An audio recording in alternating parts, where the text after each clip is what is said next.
في وزارة الخارجية للإخبارية عن بدء مباحثات قائمة مع وزارة الخارجية السورية، وذلك تعليقا على ما تداولته بعض وسائل الإعلام الدولية. وبين المصدر أنه في إطار حرص المملكة على تسهيل تقديم الخدمات القنصلية الضرورية للشعبين، فإن البحث جار بين المسؤولين في المملكة ونظرائهم في سوريا حول استئناف تقديم الخدمات القنصلية. Hello guys, welcome again to Syriana Analysis. I'm not here to tell you I told you so, but in one way or another, I told you in the past video and the previous video that the Foreign Minister of Saudi Arabia is going to pay an official visit to Damascus next month. And apparently it's going to happen after Eid al-Fitr or after the end of Ramadan. So happy Ramadan for you guys. If you are fasting, happy Ramadan for you. And I hope this year would be less stressful and more peaceful for all of us. But if we want to focus on Saudi Arabia, it seems that the Saudis are finally came to their senses and they want to reopen ties with Syria again. But I'm going to give you some timeline. I want you to focus on it because everything will make sense when we focus on the background, the context, and the timeline. Something that most of the so-called experts on Syria are not going to tell you about. So after a decade of hostilities between Syria and Saudi Arabia, the kingdom is doing a rapid U-turn on foreign policy towards Syria, whose initial goal was to replace the Assad government by a US-backed opposition or a government that is more friendly with the United States, Saudi Arabia, and the rest of the Israel probably and other Western governments, and probably also anti-Iran.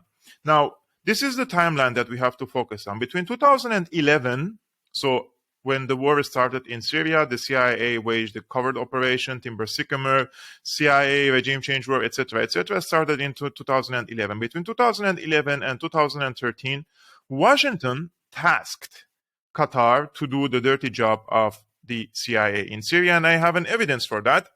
I already published this video before on Syriana Analysis, but let's watch together what the former Prime Minister of Qatar said in this regard. Hamad bin Jassem, he was also the foreign minister when Qatar was tasked by Saudi Arabia to wage this regime change war on Syria. Let's take a look together. أول ما بدأ الموضوع لسوريا توجهت للمملكة العربية السعودية وقابلت الملك عبد الله بناء الله يرحمه بناء على تعليمات من سمو الأمير الوالد. قلت له هذه الحالة، قال لي احنا معاكم، انتم امشوا في هذا الموضوع واحنا بننسق، ولكنكم انتم خلكم مستلمين الموضوع. واستلمناه، ما اريد ادخل في تفاصيل، عندنا أدلة كاملة على الاستلام في هذا الموضوع، وكان أي شيء يروح لتركيا، وكان ينسق مع القوات الأمريكية، وكان توزيع كل شيء كان يتم عن طريق القوات الأمريكية والأتراك وإحنا والأخوان السعوديين، وكان كل حد موجود العسكريين. يمكن حصل خطأ إنه في فصيل دعم في فترة، بس مش داعش، هذا موضوع يعني زودوها. يمكن النصرة كان في علاقة، يمكن كان في، أنا والله ما أعرف في هذا الموضوع، لكن أقول حتى لو كان هذا الموضوع عندما جاء إنه النصرة غير مقبولة، توقف هذا الدعم من النصرة، وكان التركيز على تحرير سوريا. احنا تهاوشنا على الصيدة وفلتت الصيدة واحنا قاعدين نتهاوش عليها. الآن انقتل في سوريا بشار موجود، طيب انتوا الآن تقولون بشار اوكي خلي يبقى، ما عندنا مانع، ما عندنا ثأر مع بشار ولا عندنا، كان صديق لنا. لكن انتوا كنتوا معنا في خندق واحد، غيرتوا قولوا لنا احنا بنغير. So, as you can see, this is Hamad bin Jassem in 2017. He is speaking about what happened in 2011 and 2012 when Qatar was tasked by the United States to lead the regime change war on Syria. And there was a military operation room in Turkey. There were regular meetings between Qatari, Saudi, Turkish, and American military personnel, and they were coordinating the military's assistance to these so-called rebels in Syria, who are nothing but Islamist terrorists, in my opinion. So he mentioned, for example, probably at one time we supported al-Nusra, and then when it was asked not to support al-Nusra, we stopped it. And then he says, but we never supported ISIS. So I want to mention one, Qatar still supports al-Nusra, Al-Qaeda in Syria up until this moment in Idlib. And secondly, Qatar supported ISIS as well. And even Joe Biden, when one of his infamous confessions, I think in 2018 or something in Turkey, in one of his lectures in one of the universities, he confessed that Qatar, Saudi Arabia, and the rest of their allies, Turkey, they supplied aid not only to al-Nusra but also to ISIS. But this would have not been done without the consent of the United States. Please keep that in mind. So he came and he confessed, he made these confessions in 2017 because there was a diplomatic rift between Saudi Arabia and Qatar, and the Qatari side was trying to say, look, Habibi, in Saudi Arabia, if you're going to besiege us, if you're going to continue with this diplomatic and economic warfare, we have lots of information that prove that you're also part of this terroristic war against Syria. So if you're going to continue in this approach, we're going to also come out and make these scandals public, right? So this was more a Saudi-Qatari issue than it's about Syria. Now, if we focus on this timeline that I mentioned, 2011, 2013, it was Qatar, right, in charge of the regime change war. In 2013, Obama was very mad and upset that it has taken 2 years and they couldn't overthrow the Assad government. And when the Qatari side failed to fulfill the American demands, Obama lobbied in Doha, and he replaced the ruler in Qatar. So remember, the Qatari ruler was Hamad bin Khalifa al-Thani, and Obama lobbied to replace him with his son, Tamim, in order to do a shift in the policy in the region. And Obama transferred the Syrian file from Qatar to Saudi Arabia. And this happened in 2013. And coincidentally, in 2013, who came as the Saudi head of the intelligence? It was the Emir Bandar bin Sultan, who has very close ties to the neocons in the United States. He was the the Saudi ambassador in the United States during 9/11.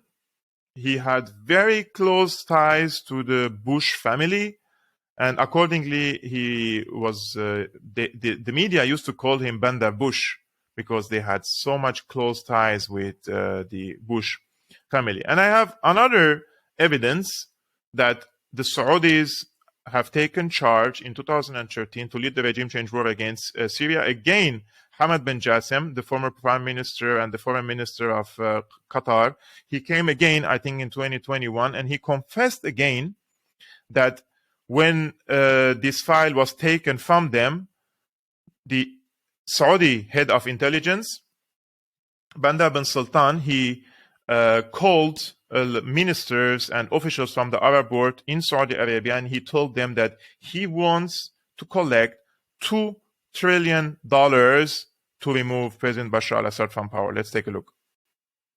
لذلك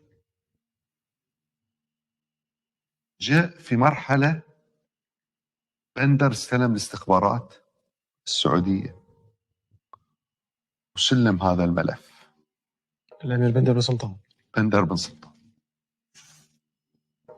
سلم هذا الملف، بدأ يعني يخطط لكيفية إنهاء الموضوع. إنهاء أي موضوع؟ موضوع بشار، إنه بيخلص الموضوع في سوريا في خلال أشهر، إنه على أساس إنه تغيير السلطة في سوريا. فهي كانت رغبة من الأمير بندر. لا، مش من بندر، هاي رغبتنا كلنا، مش رغبة السعودية بس هاي كان الهدف، لأنه في ثورة، والثورة تطالب بإزالة بشار الآن. ما عادت هي موضوع لأنه عندك غرفتين عمليات، ليش موجودة لهذا الهدف. طلب ميزانية ضخمة مالية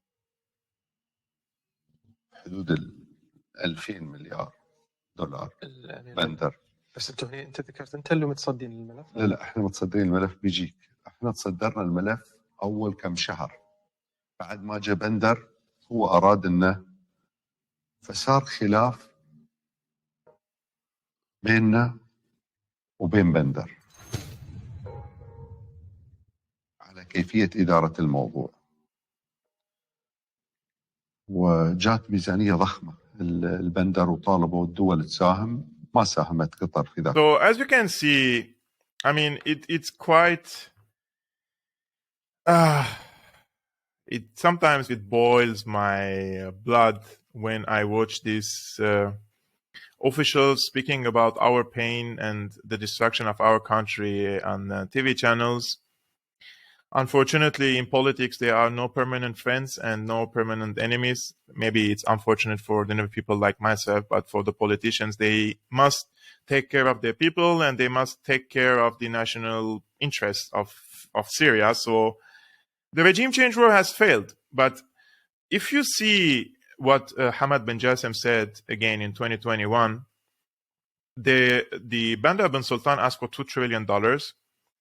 I'm not sure if they were able to collect all that money, but the amount is definitely not less than $200 billion to remove the Assad government in Syria through these so-called rebels.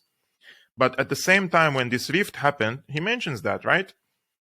With Saudi Arabia, between 2011 and 2013, it was Qatar was in charge, and then in 2013 till 2018, it was Saudi Arabia in charge of the regime change war. But see when ISIS came out from or emerged in the conflict, at the same time when the Saudis took charge of the file, and at the same time there was a rift in Al-Qaeda itself. Al-Qaeda was split between Al-Nusra and ISIS. So it seems to me that this rift between Qatar and Saudi Arabia has also played a role in splitting Al-Qaeda into two parts. One is ISIS and one is Al-Nusra. This is just my interpretation. I may be wrong, but it makes sense for me that when you see this context, the chronology, the timeline, and what happened between Saudi Arabia and Qatar, this rift, and how Al-Qaeda was split at the same time. So the regime change war has failed, and now they're coming back to Syria. And now the Wall Street Journal, they report that Syria and Saudi Arabia are close to resuming ties in Russia brokered talks. Saudi Arabia and Syria are nearing an agreement to restore diplomatic ties after negotiations mediated by Russia, according to Saudi and Syrian officials familiar with the discussions as the geopolitics of the Middle East shift. If a deal is reached, it would mark an important step to reintegrating Syria and its leader Bashar al-Assad into the broader region after a brutal civil war.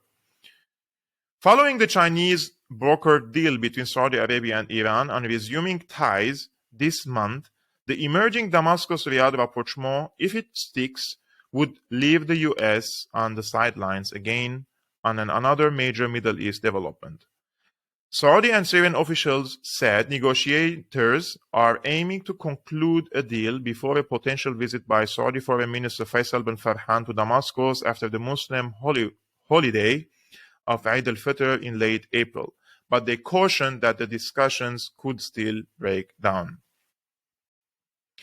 If a formal agreement is reached, a vote on reintegration of Syria into the broader region and its reconstruction will be on the agenda of the next Arab League summit expected in May in Saudi Arabia, according to Arab officials. Much of the Arab world has moved to set aside the rivalries that plunged the region into chaos after uprisings that began in 2011 and toppled several Middle Eastern governments. Mr. Assad has been in talks with several Arab countries to end more than a decade of isolation, and the Saudi foreign minister recently said the status quo with Syria wasn't sustainable. Iran also encouraged Syria to strike a deal with Saudi Arabia after Riyadh and Tehran agreed to resume diplomatic ties after a 7-year hiatus. There is a point here, major importance. I just want to mention that in every article you see on American outlets, they try to portray Syria as if it's following Iran, and then Iran is encouraging Syria to strike a deal with Saudi Arabia. I mean, Syria and Saudi Arabia restarted talking in 2018. And this was even before Iran and Saudi Arabia started negotiating. So Syria initiated negotiations with Saudi Arabia before Iran and independently from Iran. Syria acts as an independent country, not as a follower of Iran. Anyways, the main focus of the talks has been security, Syrian government advisors said. The kingdom wants to resolve the issue of Saudi detainees who were captured after joining jihadist groups involved in the civil war, these people said. Damascus is seeking Riyadh's help to cut off funding for and recruitment of fundamentalist factions fighting in Syria, the officials said. Any agreement between Syria and Saudi Arabia brokered by Russia would represent another splashy diplomatic move by Saudi Crown Prince Mohammed bin Salman. The 37-year-old who rules the oil-rich kingdom day to day for his aging father, King Salman, has reset relations with Washington, long the Saudis' protector in the Persian Gulf, and developed closer relations with Russian President Vladimir Putin and Chinese leader Xi Jinping since the beginning of the Ukraine war. So when Saudi Arabia started thinking about restoring peace in the region, they realized that the American approach is divide and conquer. And I have spoke about this in previous videos. And they also realized that it's in the interest of China to create a stable Middle East because their Silk and Road initiative moves through the Middle East. And when there is a destabilization, instability, chaos, wars of any type, the Chinese cannot implement their long-term vision. So it's in the interest, in the trade interest of China to restore peace. Similarly, because Russia wants to see a multipolar world and wants to see these oil-rich countries are increasingly distancing themselves from the United States and NATO camp and becoming closer to Russia, there is a potential that these oil-rich countries could join the BRICS. So again, it's in the interest of Russia to bring these parties together on a negotiation table and make peace between them. So we're not talking about that the Russians have, oh my God, good-hearted people and they want to bring peace because they care about the people. No, it's interests. Of course, the Russians always had a different approach, but I'm saying it's in the interest of China. It's in the interest of Russia to bring peace and stability in the region, unlike the United States. So the people who are in charge in Saudi Arabia, in the UAE, in Syria now, they understand this issue, right? So they prefer also to advance their countries. Saudi Arabia, it has a vision, Saudi Arabia 2030. They are preparing themselves for the era after the oil. They want to convert their countries and transform them into industrial hubs, technological hubs, touristic hubs, etc. Like everyone wants to be developed too. So it's good. It's good steps. Those are good steps. I know they played a destructive role in Syria, but once they do a U-turn, you will see them in the same trench as Syria, as the other players in the region who were saying this for decades. It's better we say late than never. So who welcomed this deal? Of course, Russia brokered it, so they don't need to welcome this deal between Syria and Saudi Arabia. But China also welcomed this deal. This is the spokesperson of the Chinese Foreign Ministry.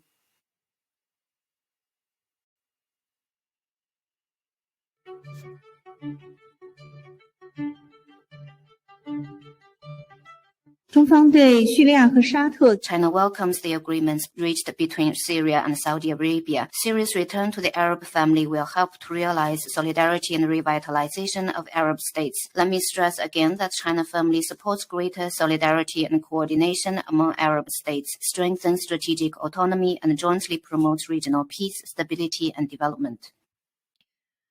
I wonder what will John Kirby say tomorrow.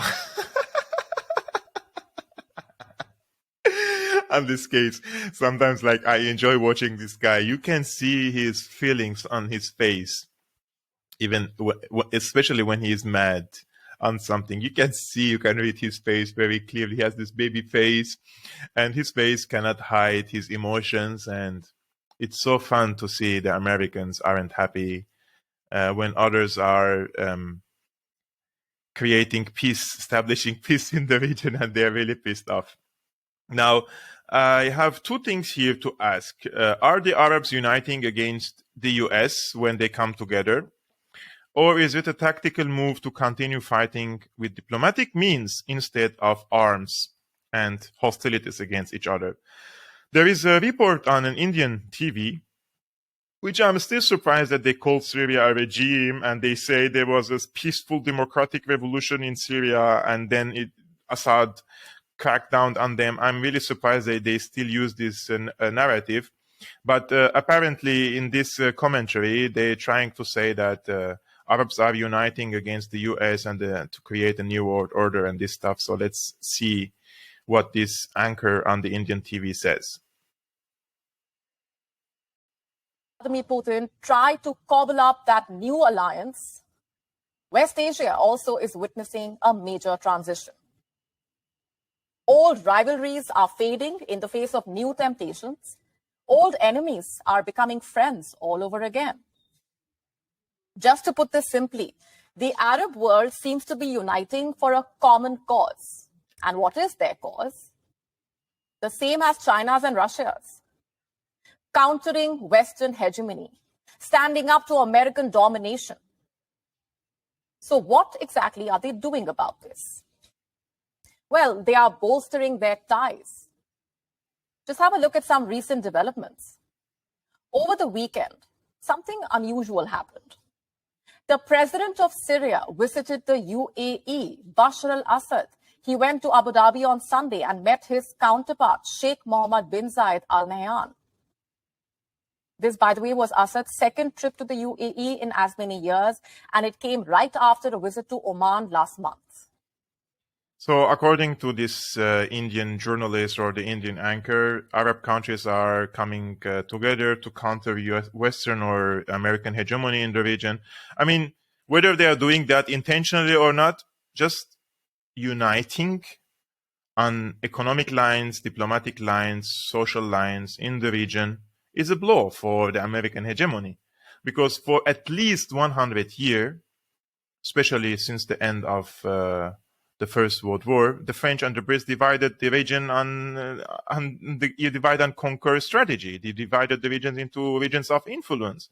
And then the Americans came after World War II to replace the Brits and the French colonizers, and they used the same strategy.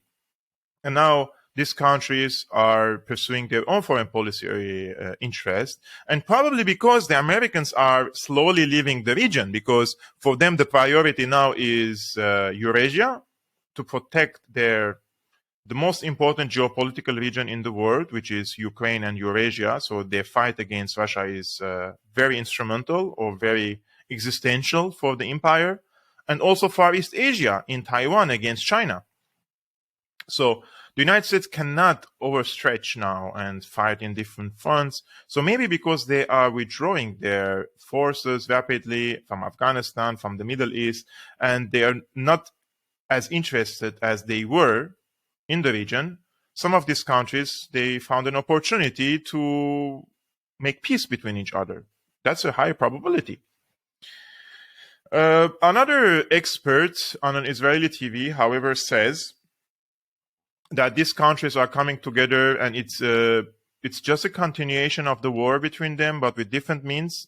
And this mean is diplomacy. So as I mentioned in previous video when I was addressing Ukraine, that to Joe is always better than to war. Diplomacy is the continuation of the war, but with different means. So this is what he says. Let's take a look together. It's on the Israeli I-24 channel. And they sent me, by the way, an invitation a few weeks ago to participate on a talk show on their channel, and I refused to participate on an Israeli channel. And I told them, as long as Israel occupies Syrian territories and didn't and doesn't withdraw to the 4th of June line 1967, I'm not going to appear on any Israeli TV. I'm not going to normalize with them unless they withdraw from the territories they occupied. So let's take a look together. This could simply be a way of continuing the struggle between Saudi Arabia and Iran by other means, right? With embassies, with the ability to have formal public meetings at a high level, at a senior level, in an open way, and open lines of communication, rather than through other means. In a sense, though, it is significant in that it is a formal recognition of the fact that there won't be a total victory, right, in the Syrian civil war, a recognition formally by the Saudi government, assuming this happens, that the Bashar Assad's government or regime, if you will, is there to stay and that he won't actually lose the Syrian civil war. Obviously, we knew that years ago, but maybe a formal recognition of that fact on the ground, potentially also coupled with the return of Syria to the Arab League, which, again, according to these Reuters reports, could come in April at the next Arab League summit, should the process move forward. But again, we have to be careful. We don't know exactly what this means. Is this really a signal of a tectonic shift in the Middle East along the lines of what we saw as a continuation of what we saw, right, with the resumption of diplomatic relations with Iran? Or again, is this still simply a new way of conducting the Syrian-Iranian rivalry across the region that isn't going anywhere, but now it's going to be conducted with embassies, with formal public meetings? As you can tell, I'm leaning much more to the latter camp. There are reasons why Syria and Iran don't like each other. There are reasons why these two governments are competing with each other across the Middle East, including in Syria. Those reasons haven't gone away, even if that competition, that struggle, if you will, is going to potentially be carried out by other means. So what do you think, guys, of what he said? Is it a tectonic changes in the region and these countries are coming together to reestablish peace and stability? Or it's a tactical move and it's a change of approach? The core of the issue, the conflict is still there, but they now chose to fight each other with other means. So not with wars and proxy wars, but rather diplomatic means. Let me know your opinion in the comments below, because I don't know the answer as well. Enlighten us. Finally, the United States military conducted airstrikes today on Syria, and it was authorized by the dementic president of the United States, Joe Biden. I'm not sure even if he knows what did he sign on. And this came after a drone attack on the American occupation forces in Syria, which killed one American mercenary. They call him contractor. And the CNN, this is the CNN report on the matter. I will show you what the CNN reported on this regard, because, you know, we have to listen what the other side says too. Biden authorizes airstrikes in Syria after suspected Iranian-affiliated drone kills U.S. contractor and wounds 5 U.S. troops.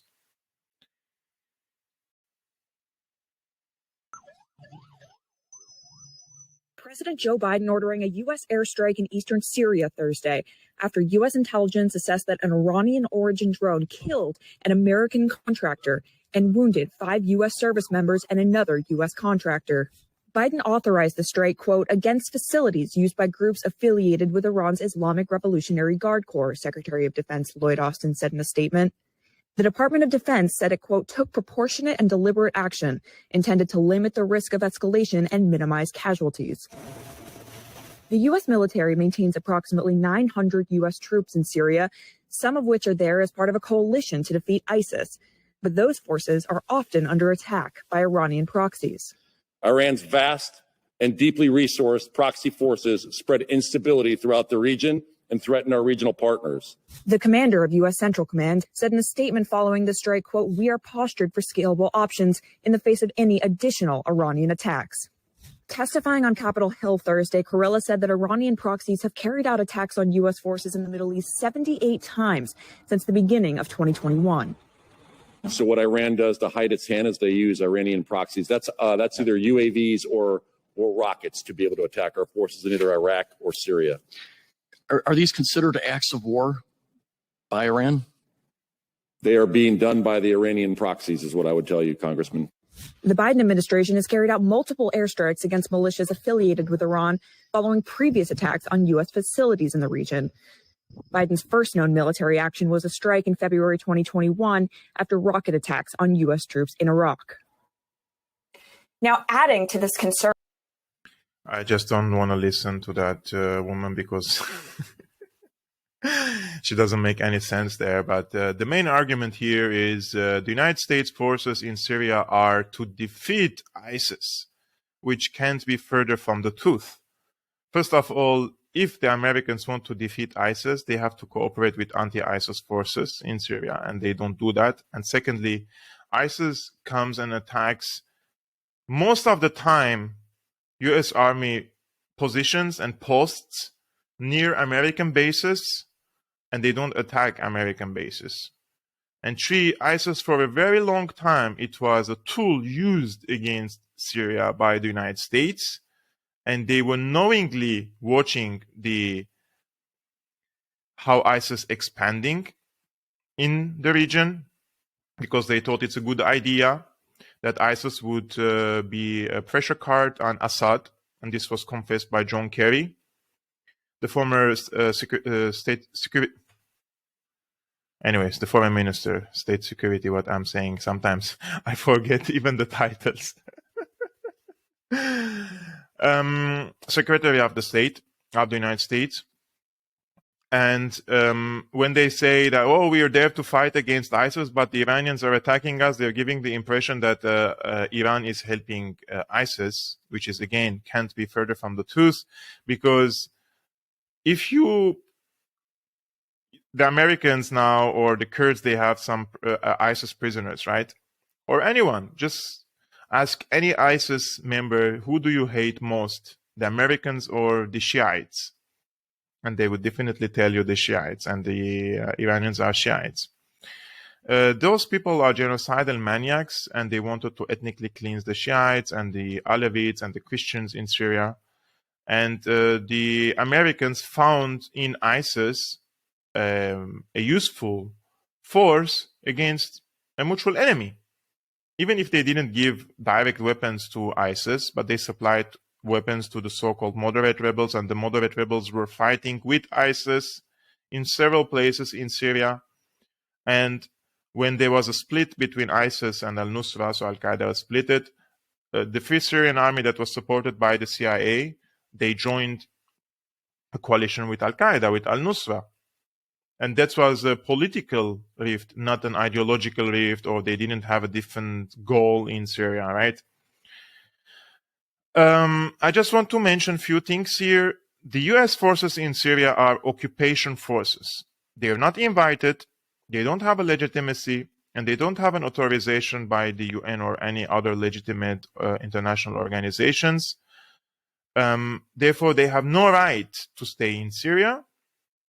And according to all international law and regulations that the United States wants to preserve, right? And they keep bragging about rules-based order. According to this rules-based order, the United States has no jurisdiction and right to stay in Syria, and Syria has all the right to resist against American forces and use military force against American forces. And that's why every time there is an attack on American occupation forces in Syria, what the American Pentagon, what the American press say and claim, those were Iranian proxies attacking us, or Iranian-linked militias.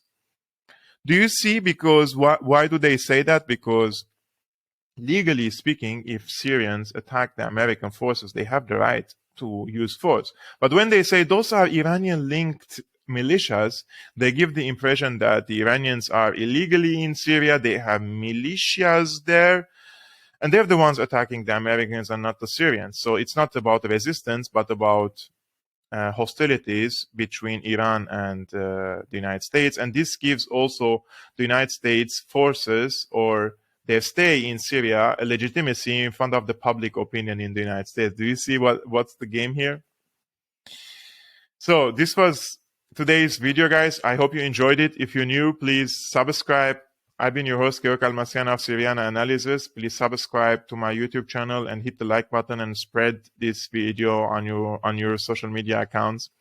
And if you want to support my independent commentary and journalistic work, please become a patron. Link in the description below, and see you next time.